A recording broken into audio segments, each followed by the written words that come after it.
Welcome back to The Boys in the Iceberg, the podcast where we watch Avatar: The Last Airbender. As always, I am Caleb Bader. And I'm Harley Davis. And we got a two-parter this week. I almost said the Black Comet. That's not the thing. The Black Comet? Yes. The Day of the Black Sun, Part 1 and Part 2. This is the final episode of this series because everybody is teaming up to go take on the Fire Lord. Get ourselves a little ragtag bunch of people here that we have met through the course of the series. We have, the boulder and that big baby-looking dude. The hippo? Is it the hippo? Hippo. We have the Mechanist. We have his son. We have Haru and his dad. We have Hakoda and Bato. And, of course, we have Hugh and the Swamp Benders. And, of course, we have our core group of Aang, Katara, Sokka, and that other girl. Do we have anybody else? I don't think so. I don't know. I can't remember. I can't remember either. Oh, the Duke and Pipsqueak. Oh, yeah. For some reason, no one else shows up. They left Jet's group of freedom fighters. Yeah. What about Long Shadow? Is that his name? Long Arrow? Long Shadow. Is it Long Shadow? His name. I guess that they took Jet. They're still burying Jet. Yeah. After all this time, they're still laying him He might be dead. to rest. Was he dead? I don't know. It was kind of unclear. But yeah, this is when they're finally going to take on the Fire Nation because the Eclipse is here and the Firebenders are going to be powerless. Yeah, the idea behind that is the Firebenders get their power from the sun, and so during the eclipse, the moon will have blocked out the sun, and they will not be able to access the sun. I guess that's the thing. It's real thin. Which I wonder if the M. Night Shyamalan series would have progressed. What would they have done at this point? I guess just make the fire powers obsolete, even though that's not really where they're drawing the fire from. Yeah, there were a lot of flaws in his ideas to begin with. Yeah, there were. Didn't really see farther in hindsight's 2020 though. It is a garbage film, so we didn't get a sequel out of that. Thank God. Yeah, that's a good thing. Hopefully they'll bring it back. They put the book 1 though, like they did with was it Silver Surfer at the very end where he opened up his eyes. You ever watch the CinemaSins for that? No, I don't think so. They sent that last scene where Norin Rat opened up his eyes at the very end, and he laughed and he goes, "Ha ha! They thought they were going to get another one." Oh, I love it. I like that movie. I don't know what's wrong with it. It's just really weird. It's campy. It's extremely campy. Yeah, that's fine. It's back before superhero films got more serious. That's fine with me. I enjoyed the camp. I just think that was personally. I don't know. Yeah. Anyways. Yeah. So we get a whole bunch of the heroes together, and they're just waiting. Sokka's going to give a speech about I don't know, something to do with all the plans that they have, which you think everyone would know about already. Yeah, that's why you came here. It wasn't just like a random message like, "Hey, meet here at this time." It was just like, "This is why you're coming." Yeah, you think that they would have had it planned out a little bit better than that. To defeat the Fire Lord, not just to hang out. Because he even explains the eclipse, which you think that would have been in the pitch. Just like, hey, show up here, there's going to be an eclipse. Not just, hey, we're going to go fight the Fire Nation. Which is, if that's all it took before, like, we're just going to fight the Fire Nation without the eclipse. If we're just going to fight the Fire Nation, why didn't they all just do that beforehand? Yeah, they definitely could have. Why have they actually planned an invasion beforehand? No, but they get together, and Sokka has to give a speech to all the people, which he does not do very well with. Apparently, he's not that good of a public speaker. Which I've never understood that. Like, I don't get the awkwardness behind public speaking. Some people just get nervous. I'm not a good speaker to begin with, just because I trip over my words a lot, and I mumble, and I talk really fast. But I feel like it would be the same talking to 1,000 people as it would be to one person. I don't know. I think if you got up in front of 1,000 people, you might feel a little bit of pressure. Well, no. The only difference would be that if I was on a stage, those lights are hot. That's it. That'd be the only reason why I was sweating. I don't know. That'd be the only reason. Well, maybe we'll have to put you in that situation. Guys, come on to our live show at the Gramercy Theater in Los Angeles next week, where we're going to try to get 1,000 people there and see how well Harley fares. We don't even have 1,000 listeners. No, definitely not. I don't even know 1,000 people. I probably do. No, I don't think so. You don't think so? Well, I think you can only have like a personal relationship with 250 people at a time. A personal relationship with 250 people? Yeah, I think that's all your brain can handle. I have a personal relationship with like 3 people, so my brain should have. Yeah, that's true. You got a lot of wasted space. I do. I should use it for other things, and I don't. Yeah, well, that's not a problem to get into right now. We're here to talk about Avatar.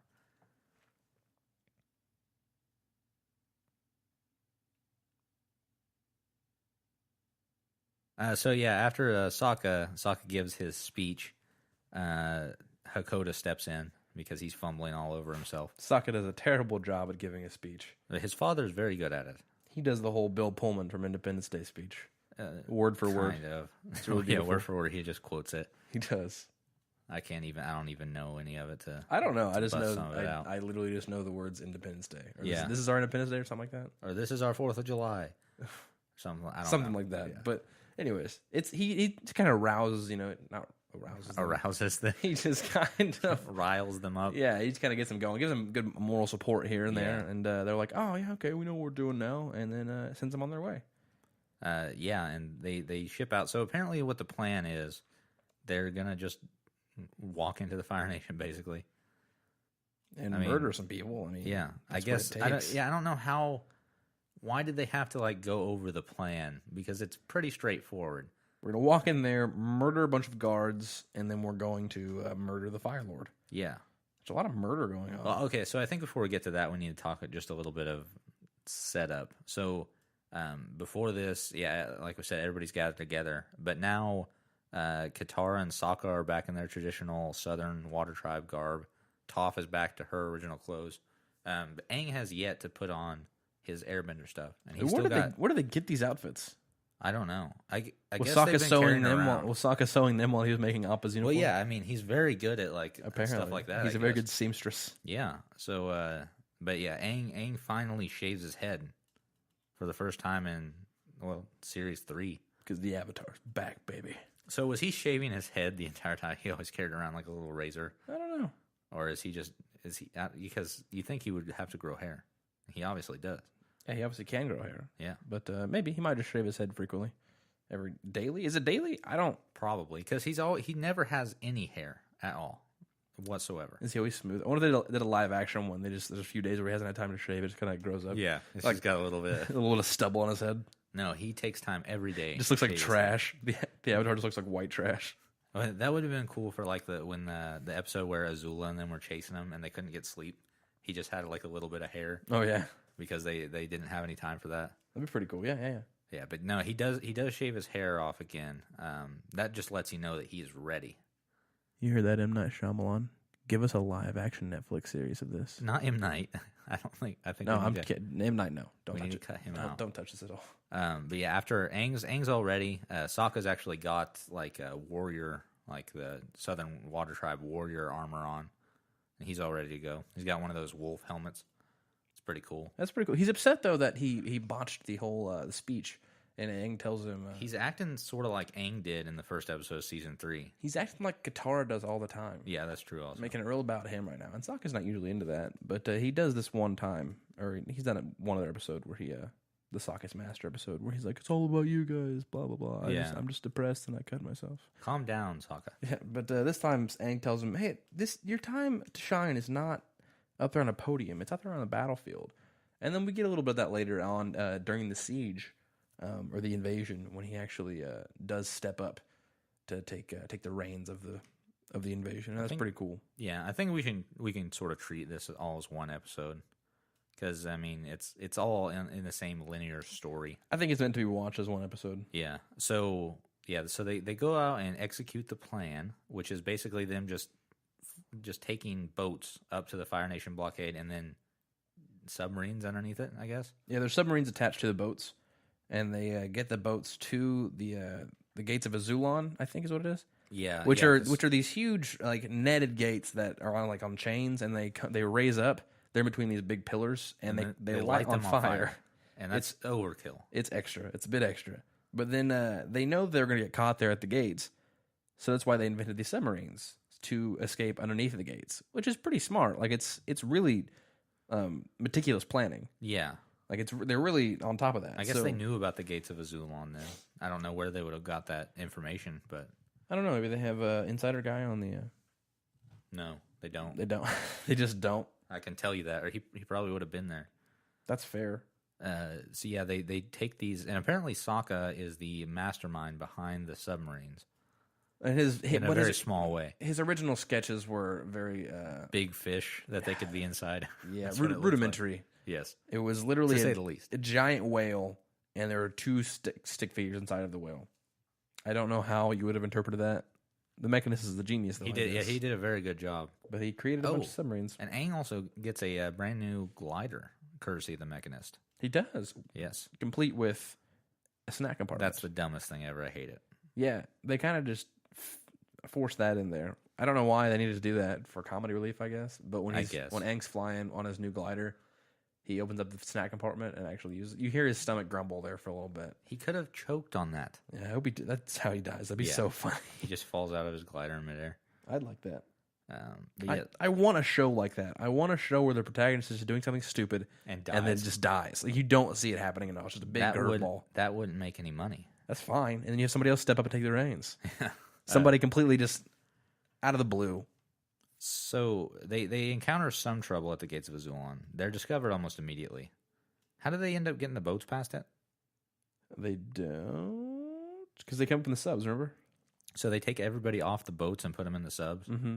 That seems like a bit. Just go in the subs to begin with. Yeah, it's dumb. But then I guess the nets would have been down in the water. So I guess it makes sense. Yeah. So they take the subs to this to the beginning, the opening, the beach, the dock of the Fire Nation. What is that? With the palace place? It's a small town surrounding the palace. Yeah, it's on a volcano.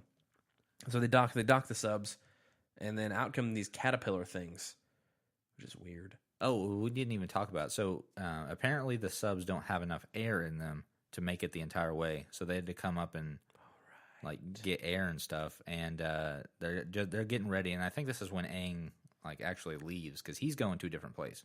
He's going straight to the Fire Lord. Yeah, and we forgot to mention that. That's when he makes out with Katara. Yep. For the first time. Sucks her face right off. Not quite. And this was not a dream. No, he actually made out with her, didn't say a word, and flew off. I think it was because Katara was flirting with Haru earlier.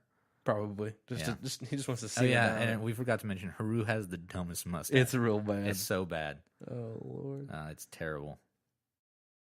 Yeah. And Aang just flies off after he makes out with Katara. That's rude to me. I mean, he's got to go defeat the Fire Lord. And I'm not going to say I haven't done that thing specifically. Made out with a girl and then flew off. You definitely haven't. The Fire Lord. You haven't. I'm not going to say I have. I'm not going to say I haven't. I'm going to say that you haven't, because you couldn't have. You don't know me. But I know the world and the reality that we live in, and that didn't happen. Do you? Yeah, I do. I think. I mean, as much as anyone else. It's all solipsism. It's all inside your head, man. No. I'm a figment of your imagination. Yeah, it's just me talking to myself on this podcast. If you thought up me, I'm so sorry.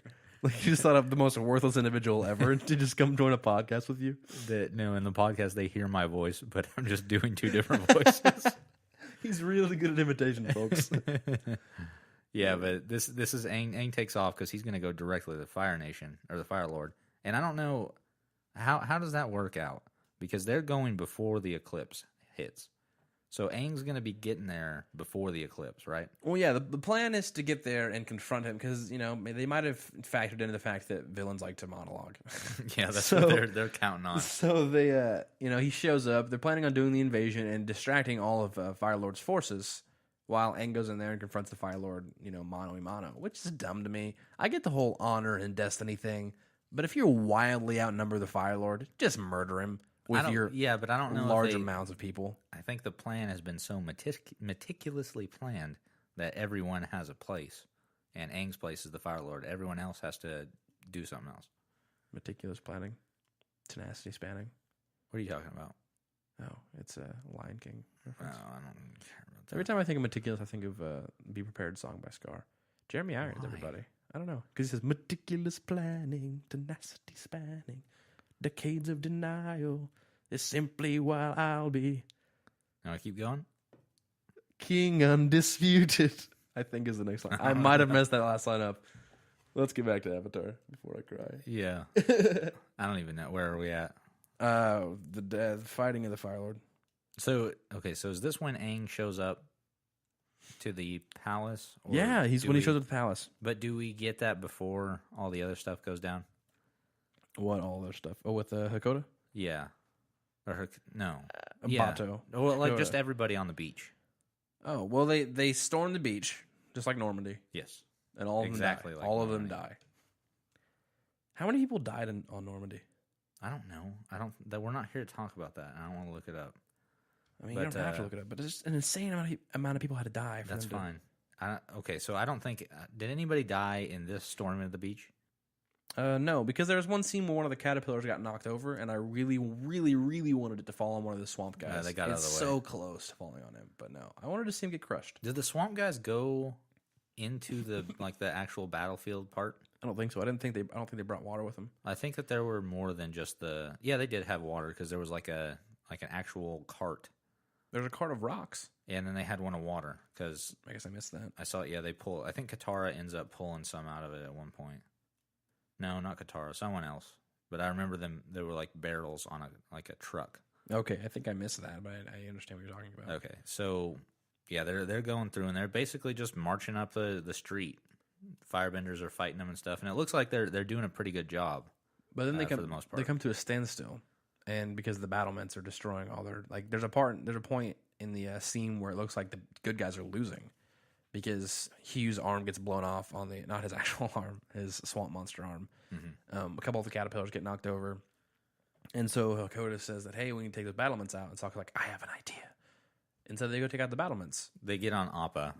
Katara, Sokka, and Hakoda get on Appa, and they fly up. And this is where Hakoda dies. And Sokka's just cutting the stupid battlements or like the guns or whatever they're using with his sword, just slicing it clean. Which is fine. That's ridiculous. Which is fine. It doesn't fit. It's fine. But yeah, he's just doing that or whatever. And then Hakoda decides that he's going to take his like bone weapon and jump into one of the battlements and then blow himself up. Yeah, he does blow himself up. Yeah. He comes out and doesn't have any legs. Well, no. I mean, he's just got a little bit of a burn on like his stomach. How awesome would that be, though? I just want like a gritty, hardcore, It like, definitely like in a brutal, comic like rated R. or like a animated TV show made for kids on Nickelodeon. No, live action. I want Oh. live action. I want That'd be pretty cool. I want action with big, beautiful sets. I want to delve into like tangible Chinese lore, like Asiatic lore. I think That's a little racist. I think that'd be so cool. But it's not racist. It's, yeah, so Hakoda doesn't die. He's just hurt a little bit, and Katara can't heal him, I guess. Which some of the time Katara can heal people, and sometimes she just can't do anything. it's really picky about what it Yeah. wants to heal. It depends on whether it's going to factor into the plot later or not. Does it? Hakoda? Yeah. Well, I guess not really, but I mean, he's hurt That's fair. Okay, yeah, they play it on a little bit later in the a episode. little don't bit, they? yeah. Not a lot, but Well, because then that lets Sokka take over and become leader guy. leader guy. Yeah, the main Leader guy dude. Sokka. The guy in charge, Charles in charge. But It was called that in high school. were you? Well, it was Harl's in charge. Oh, okay, that makes more sense Real than close. Charles. Cameron McNeely always called me that. Harl's in charge. Harl's in charge. Mason, this is for you. Cameron McNeely looked like Charles a I little bit. guess I don't know who that is. Cameron McNeely? No, he called you Harl's in Cameron charge in McNeely, high like- school. Harley. Thank you for reminiscing with that. I don't know who Charles is. I don't know. I think he had like blonde hair, I think you just made that which up. is the only conclusion I'm drawing between That's the two. the Like, only it's- thing they had. I think Cameron it's the only McNeely had like resemblance. almost white hair when we played soccer together. Oh at a young yeah, age. definitely did. We should save this good talk, this good banter for our other podcast. No. Yeah, but we will get back to Avatar right now. So Hakoda blows himself up, and Katara can't heal him. And this is the time when Hakoda's needed most. He's got to lead everybody. Because they're kind of at a standstill. Like they've started to destroy the battlements. You know, they understand that they have to take those down because obviously they have the high ground. If anybody's seen Revenge of the Sith, you know the high ground. Stop it with the Star Wars stuff. But they obviously know they have to take the battlements down. But they're all kind of at a standstill. And they're all kind of just their formation is out of order. Like the caterpillars are all aimed at weird different directions, and the guys are just out of formation. And so Sokka's like, "Hey, get in wedge formation. I want the caterpillars on the outside in like a triangle, and I want the benders and the warriors in the middle." Yeah, which Which they makes should have. sense. They should have been in that position all along. They should have. I guess, because they when they first started, they were just like people open up. They could have been shot with anything: fire, arrows, missiles, torpedoes, Missiles. Yeah, I don't know what they have. They have bombs. They do have bombs. I guess they drop bombs later. So yeah, Sokka steps up and takes charge and he's a natural born leader. We find out he's rallying the troops and getting them all where they need to be. He does. Yeah, he does a really good job of that, which surprised me because he botched the whole. That's his redemption. I guess it was supposed to surprise you, because he botched the speech. They're like, okay, well, here's Sokka's moment of triumph. But they set it up so that he could look really bad and really dumb, and then sort of redeem himself later. Yeah, that's fair. I'll accept that. Good job, Nickelodeon. Hats off to you. So then the tides turn a little bit, and we see them actually making progress. There's a really windy road going up to the volcano, or the mountain, or wherever they're on. Yeah, it goes through the city, and then it winds around a couple times. Because they don't have earthbenders, so they can't just make a nice straight shot up to the palace. That's fair. I was trying to picture it was from, I think, The Hobbit. Maybe? I don't know. With the staircase that you're talking about. I'm not talking about any staircase. The path that you were just mentioning like 2 minutes ago. Yeah. Less than even. I don't understand what you're talking about right now. Maybe it's not from The Hobbit. Maybe it's from Lord of the Rings. But in reference to what? That's all I was thinking about. I was thinking about that path. What path in Lord of the Rings? Okay, it's the stairs going up into Mordor? Well, no, when they have the Rohirrim, not those stairs. When they when they have their small group of army, and Aragorn and Legolas and Gimli are all there, and they're surrounded by the Rohirrim, and they're about to go. No, they're about to go into the mountain. They're up. It's at nighttime, and they're up at the. When they're going to go into the mountain to get all the ghosts. Yeah, they're planning the battle, and there's this like crevasse in the mountain, and he's like, "Don't go in there because people don't come back." And Aragorn's like, "Whatever." And that path that goes from the ground all the way up to the mountain where they're at is exactly like that serpentine kind of pattern. I don't know. I guess off a little tangent bit here, but yeah, it's exactly like this. If I could show you a picture of it, yes, it's exactly like this path. No, I understand what you're saying. I don't necessarily agree with that, but they end up going, and back in Avatar, by the way, they end up going, making their way. I guess they go into the town at this point because we're still in the first episode, technically, because we haven't gotten the big reveal to end the episode yet. Which was okay. I guess we need to cut to Aang after he is left. After he's just made out with Katara and flown off to fight the... He just sucked face and left. Yeah, fight the Fire Lord. He makes this grand entrance into the Fire Nation palace, where he blows open the doors and he jumps in and swings his staff out in front of him and says, "The Avatar is back, baby." Does he say that? I don't know. No. He doesn't, but I really want him to say that.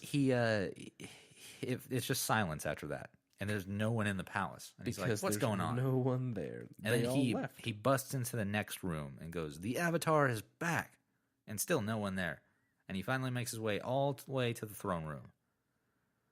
And there's no one there. The entire palace is empty for some reason. I wonder how big that palace is. Like, I wonder how long it took him to get from the beginning, like the opening door, to the palace room, like the throne room. I don't know. I feel the throne room is like just a straight shot from the entrance. Because why would they put it anywhere else, really?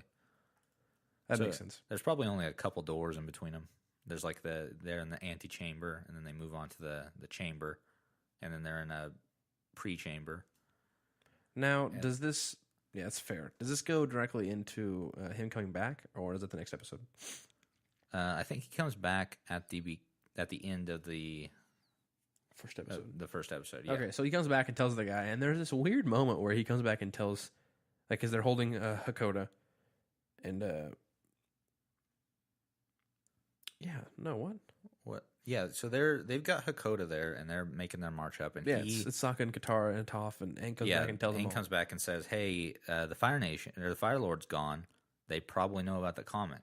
And what are we supposed to do?" There's this moment where Toph just stands there, like they just drew Toph there, and they don't animate her at all. She just stands there for like 3 cuts, and it's so weird. Yeah, she's just standing there, sort of blank stare off into space, which I guess that makes sense because she's blind.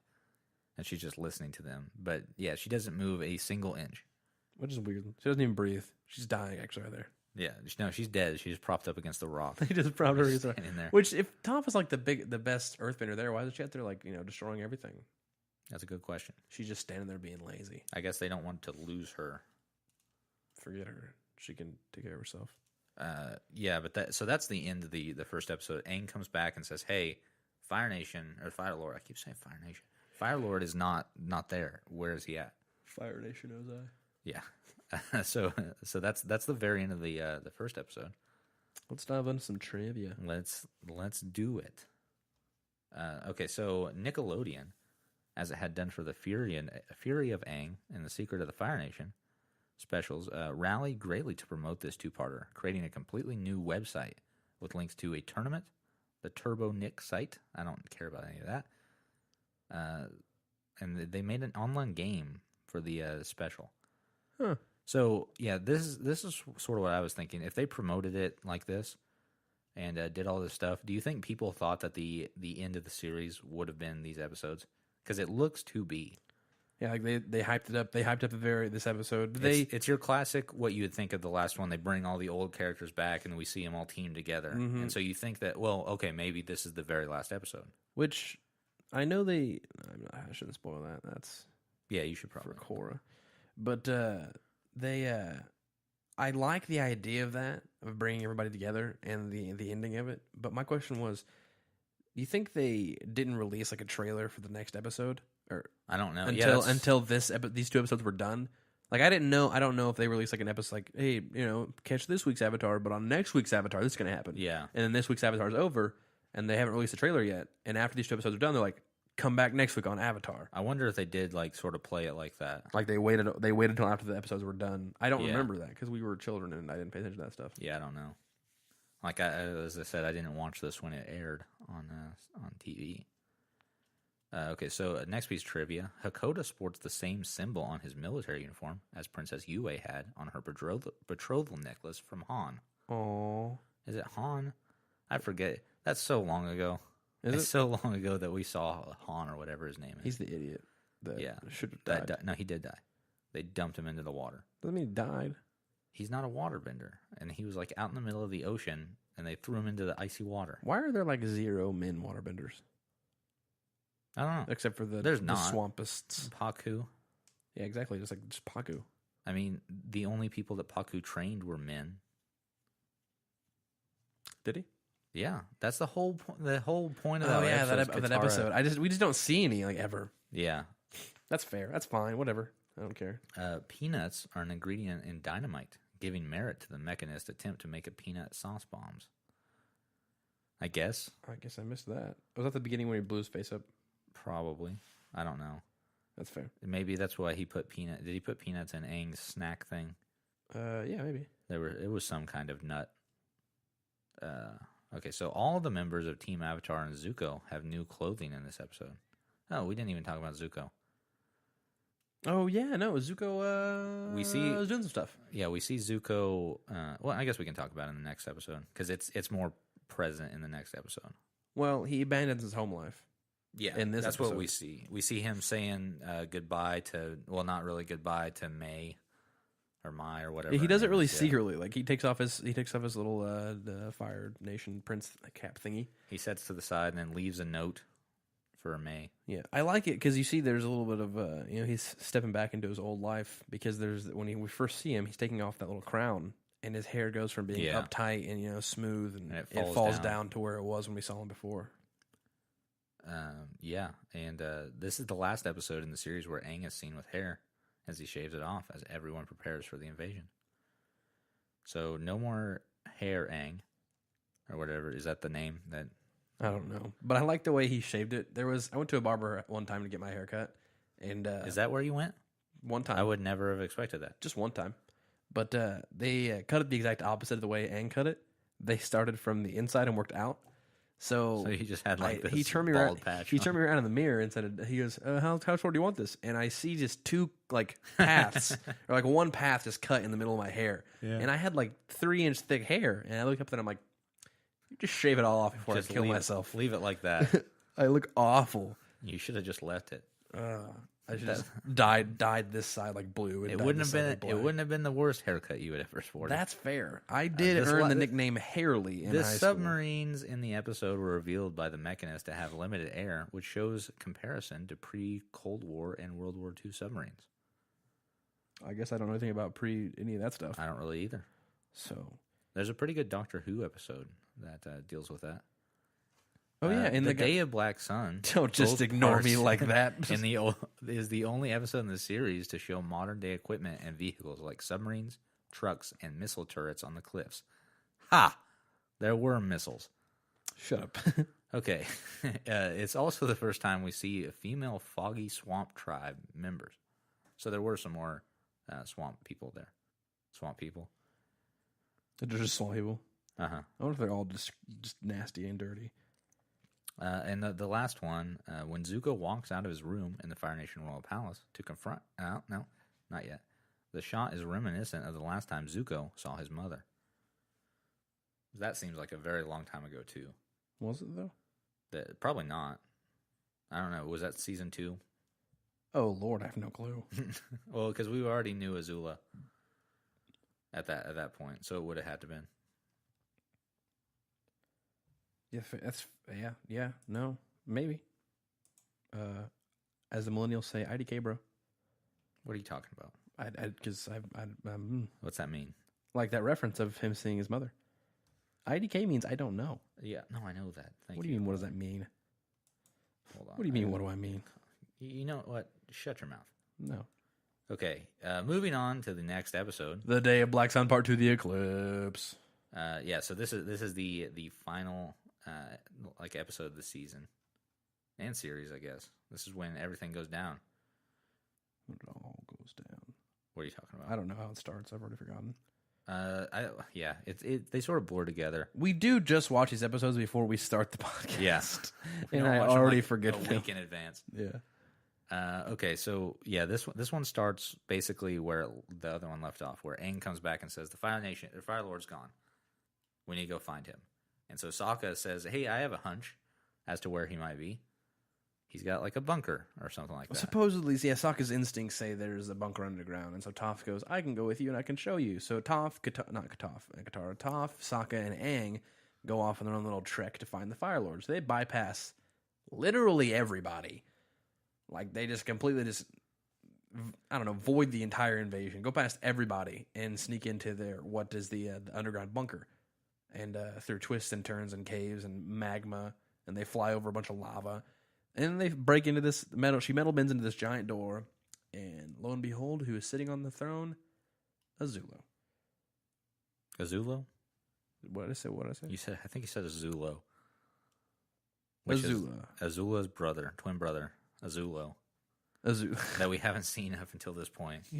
For the last 6 episodes, they created a new character.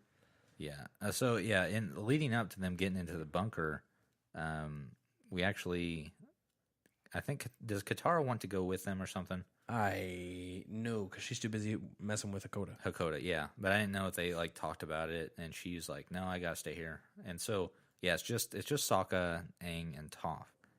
And so they try to figure out exactly where it should be, the bunker. And this is where I don't really get how did they put the bunker underground like that?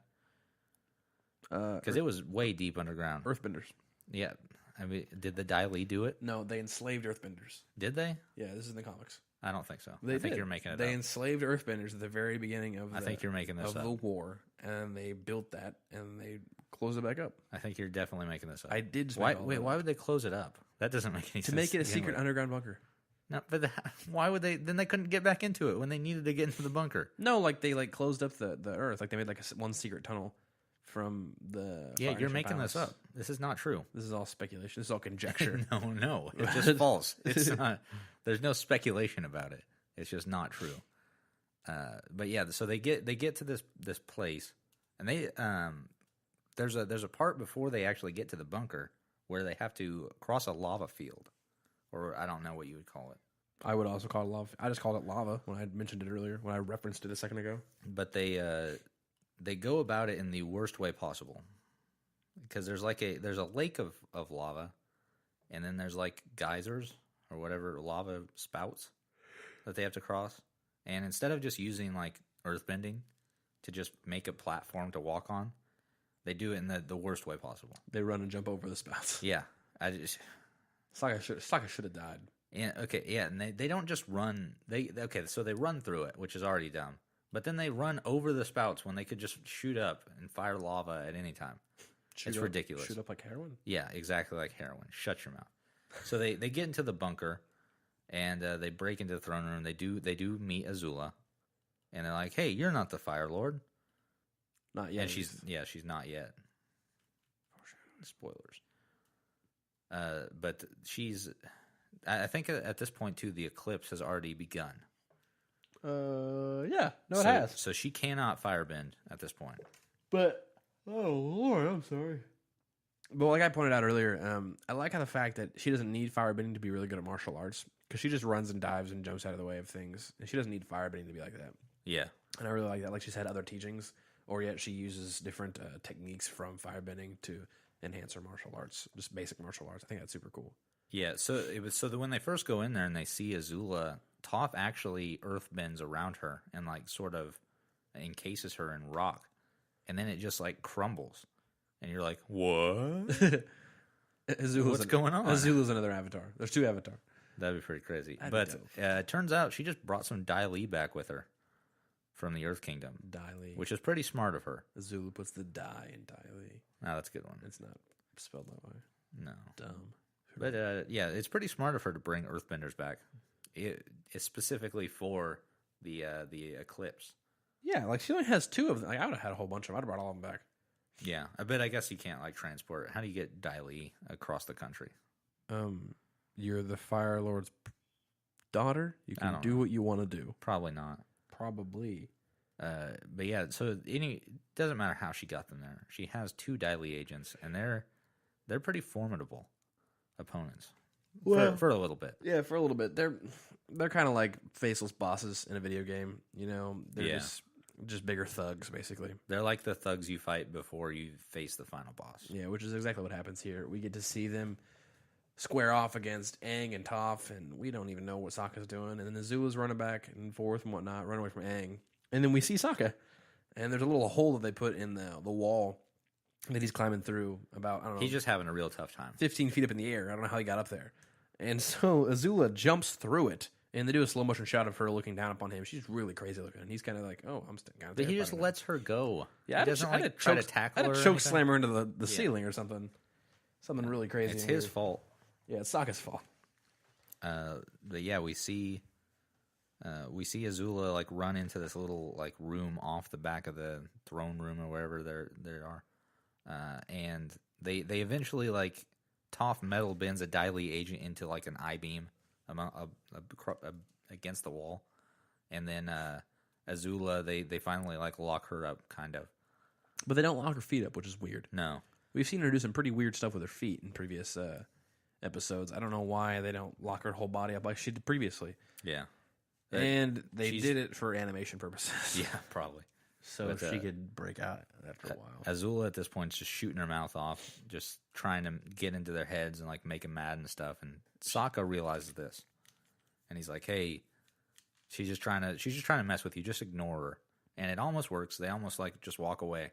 But then she mentions Sokka's girlfriend, Suki, which is how she was her favorite prisoner. Which is really rude. First of all, Azula. Why is that a shock coming from Azula? If I was Sokka, I'd kill her. I think they should have. They should have just ended her life right there. They should have. I'd have stuck that space sword into her throat. Yeah, definitely. Cut her head off. Yeah. Clean off. I mean, they can cut through metal. Why couldn't it cut through I would neck? cut her head off and just hold her head like a cartel, member, and just carry it out there to the Fire Lord. It's like, I've murdered your princess. Yeah. Bow down to me. And then I'd become the next Fire Lord, but for the Water Tribe. Yeah, so they do that, and the eclipse ends. Almost immediately, as soon as they hang her up. But before this, while this is all going on, you think that Zuko is just going to go leave, and he's just going to leave the Fire Nation. But what he actually ends up doing is going to the Fire Lord during the eclipse, because he's got some stuff to say. Well, yeah, they do a cool thing when it shows Aang, Toph, and Sokka confronting Azula. When they open up that door, at the same time, you see Zuko open up a door, and it shows Zuko like it almost looks like they come into the Fire Lord, but at the same time you see a Zuko, like it's two different scenes, like 2 different places, but they mesh them into almost one, and so Zuko opens the door to say at the same time they do. Holy smokes! I'm sorry, I tripled. I'm done. You okay? I'm you done. okay there? You want to lie down for a second? Oh, we're gonna take a quick break, and we'll be right back. Okay, guys, thanks for sticking out with us. We're gonna get back into the episode. So Zuko goes to his father and is like, "Hey, while the eclipse is on, you can't burn my face again. I'm gonna talk to you. I got some stuff to say." Pulls out his dual swords, and because he's like, "Don't you?" He's like, he confronts him about the Avatar being alive still. Yeah, he tells him that he is in fact still alive. Ozai gets really mad and says, "Get out of my face if you know what's good for you." And then he pulls his swords out and he goes, "That's another thing. I'm not taking orders from you anymore." And so Ozai he sits back down. Put him in his place. Yeah, and he tells him all about how the Fire Nation's hated amongst everybody. He understands now that he has a different perspective in life. Zuko has a different perspective, and he realizes that everybody hates the Fire Nation, and he knows why now. He finally knows why. It's because they're evil. Yeah, they're the bad guys. They're definitely the bad guys. And Zuko never saw that because he was raised in a world where the Fire Nation was the best. Because he was born way after the war started. Oh, yeah. He's only, 16? And he's the Fire Lord's son. So they have had, and his Fire Lord's sons, they've had time to, accumulate all this knowledge of, like, hey, the Fire Lord is the best. The Fire Nation is the best, He does kind of describe it in a good way. He says that he was always told, basically, that the Fire Nation has the most wealth, and so they're going to spread their wealth to the rest of the world. Well, that was the idea when they showed what was the name of Ozai or Zulon? Yeah, but if you think about it from Zuko's perspective, that might be how he thinks. Yeah, well, that's because I know when they showed Sozin is who it was, not Zulon. Yes. Sozin. Zulon didn't do anything. I don't know what that was. I hope they can hear that. They show Sozin at the very end of that episode with Roku, and he says, we are happy and prosperous, and I want to spread this to the rest of the country, the rest of the world. And it seems very polite. It's not, but it's very forceful. Like the way he worded it seemed polite, but the actions that he was going to go through to enact that were extreme. Were war. It was war, and nobody wanted that. And so that's what Zuko's kind of like, hey, this isn't cool anymore. It hasn't been cool for a while, but I'm starting to realize that it hasn't been cool at all. Yeah, absolutely not. And so then the fire or the eclipse is over. Well, because the Fire Lord says if you're gonna go help the Avatar, because Zuko announces that he's gonna go join Team Avatar, then why don't you just kill me now? And he says it's not my destiny. Yeah, it's the Avatar's destiny. I know my destiny, and it's not to kill you. It's to help the Avatar kill you. But then the eclipse ends, and his father goes to kill him immediately with lightning. And Zuko does the patented Iroh move where he redirects the lightning, which is super cool. Because I think this is the first time he's actually done it, right? Yeah, he's learned the move, but he hasn't actually redirected lightning. So yeah, the first time he uses it is facing the Fire Lord. Because he started to conjure up lightning, and he almost killed himself. Yeah, he was standing on the mountain screaming at the heavens. Yeah, poor Zuko. But yeah, and that's the end of the episode for Zuko, I think. Yeah, we do get because Zuko leaves there. He does come back, and he goes to the prison where Iroh's being held to beg Iroh's forgiveness. Because in this last episode, we've had little bits of Iroh being treated very nicely by this prison guard named Ming, who sneaks in extra things for him, but also like some tea and some rice. Treated very poorly by the other prison guards. Zed. Yeah. Wait, what? I don't know. That's his make name that or up? something. Yeah, probably. But so then we see in this next episode when he goes to bust out Iroh that Iroh has already busted out, and Ming took the day off, which was suggested by Iroh. Not only did he bust out the gates to his cell and everything they look like they've been completely annihilated. Melted. Yeah, his door is gone and everything around is just like cut off. It's insanely cool though, and that one guard that was being rude to him is just like slobbering like an idiot, and he's like, it was crazy. He's like a one-man army. I've never seen anything like it. And then Zuko leaves him alone. I would have punched him in the face. Yeah, and then left. So yeah, I guess after that, Zuko. I guess we do see Zuko later also. Oh yeah, because he stalks the gang. So after all this happens, they decide that they're not going to take on the Fire Lord because the eclipse is over, and they go back out to the troops, and they're talking to Akoda. So yeah, and so they go back to plan. They say the new plan is the old. Oh no, it's not. No, it can't be the old plan. The old plan was use the eclipse. The original plan was just to train Aang, and then the new plan is to use the eclipse because they didn't know about the eclipse when they met Aang. Yeah, so they're going back to the old plan to train Aang up. But then the airships come, and that's not good. Not good for our group. No, they use the Mechanist invention against him, but they've also improved the Mechanist invention, and now they have giant, big metal blimps. Yeah, they're massive. They're like 50 times the size of a normal one. Which we get to see more of those in Korra too. I think we get to see big warships Probably like that. something like that. But it's very steampunk. And it's really, I don't know. I really liked it a lot. So yeah, those raise up, and then they just fly over like the whole troops and everything. They're going back to the beach to blow up the submarines, and so everyone's going to be trapped on the island. So that's when the gang decides, hey, this isn't cool. How are we going to get to leave? Because they don't attack them directly. They're like, where are they going? And that's when you said they go to the beach. The ships do. Yeah. And so they're all staying on the cliff still, and they're like, hey, how are we going to get everybody out of here? And Dakota goes, you're not. Yeah. Simply enough. Some people are going to have to be taken prisoner. All the kids are going to leave. Yeah. But everyone else is going to stay here. And Hakoda just kind of makes that decision for everybody. Like, he's just like, hey, we're all going to be prisoners. Well, there's nothing else. What else are they going to do? No, kill themselves. Yeah. I mean, honorable death. Hopefully the Fire Nation ends all their lives Hokkaido? to begin with. Hokkaido? Harry Carey? Harry Carey. I was saying things. Hokkaido. Is that what it is when they fall on their own sword? I think so. Instead of giving them information? I think there's a couple different names for it. That was a Japanese thing, wasn't it? Yeah. Yes, it is. We saw that in X-Men Origins Wolverine. No, we saw it in The Wolverine. But this is not about Wolverine. I don't know what that was. Certainly wasn't my feet scraping the floor. Oh, was that what it totally was? Okay, well, edit point.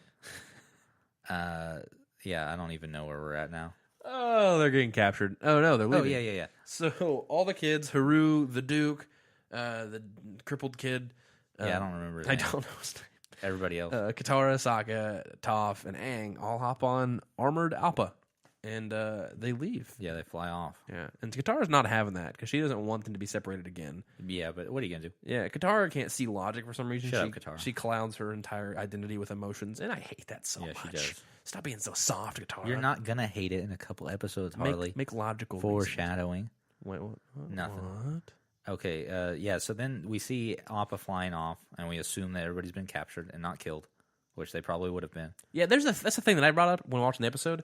They're kind of just going out on a limb and assuming they're taking prisoners because that's not really the Fire Nation style. No, you just formed a giant invasion directly into the Fire Lord's home where he sleeps, where his kids. That's a personal attack. The Fire Lord is going to personally burn all your faces. Yes, and I'm like, I know that the Water Tribe takes prisoners and stuff like that, and like they took prisoners forever ago with Sokka and Katara's mom, but I think they ended up murdering her. I'm not sure. I don't know. We don't know. We don't know. No, we will never know. We will never know. But that's crazy to me. The Fire Nation has always been just brutal and just precise. I think they will kill them. I guess they do have the Earth prison in wherever Haru's dad was, out on the water. Oh yeah, and then there's the prison that Azula is referring to, with Suki in it, which we do not learn the name of. No, until later. Maybe not. Is it the next episode? No, the next episode is like the Western Air Temple or something. Yeah. Okay. So they do set up, and I think this is probably a good place to end the episode. They do set up the events for the next couple episodes because we see Appa flying off into the distance, and Azula sees it also. And she says, no, we can't go after them. They're too fast. But then the episode ends with Zuko flying out in one of the smaller airships after Appa. Trailing behind, just like the good old days. Stalking the Avatar. Yeah, it is. It is kind of a parallel to how they started everything. We've come full circle now. Like we're back to the beginning of him following them, but it's just in a different dynamic now. If they would have actually killed the Fire Lord, this would have wrapped up the series perfectly. With Zuko going to help train the Avatar, and everything's right in the world. Would he have to train the Avatar though? Yeah, because he still has to learn all the elements. Oh, right, because he doesn't know how to do that. Which I don't know. He did say earlier that he's never going to firebend again, so we don't know. Maybe he doesn't firebend ever again. He's dumb. I hate when he says that. Yeah, it's pretty dumb. You barely burned her one time. She's completely completely fine 2 now. 2 seconds after that. Oh my lord, making a big deal about nothing. How dare he? Soft. But yeah, that's the end of the episode. Zuko chasing after the Avatar. Let's get into some trivia. Yeah, let's do that. Yeah, let's. There's only a couple bits of trivia. This one, the Nickelodeon, as it had done for the Fury of Aang and the Secret of the Fire Nation specials. I'm not going to lie. I think that's the one you read earlier. No, it totally is, but there's not enough trivia, so I got to read this. Rallied greatly to promote this two-parter, creating a completely new website, Turbo Nick site, even publishing a new online game for the special United States premiere. If you recognize that piece of trivia, it's because you read it like 20 minutes just ago. take the audio from the other one and just put it back into Do that it. one. Okay, so let's get into a new piece of trivia.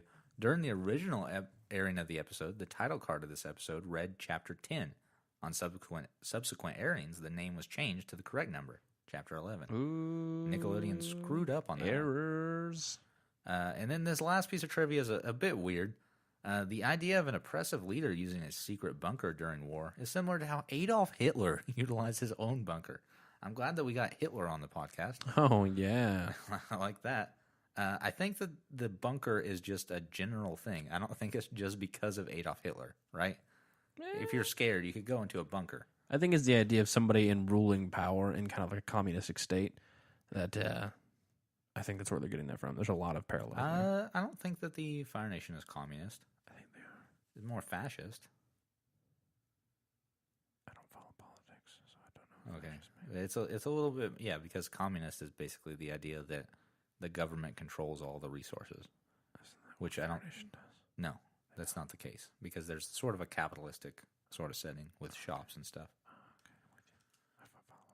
Yeah, but that's all the episode or the trivia for this episode.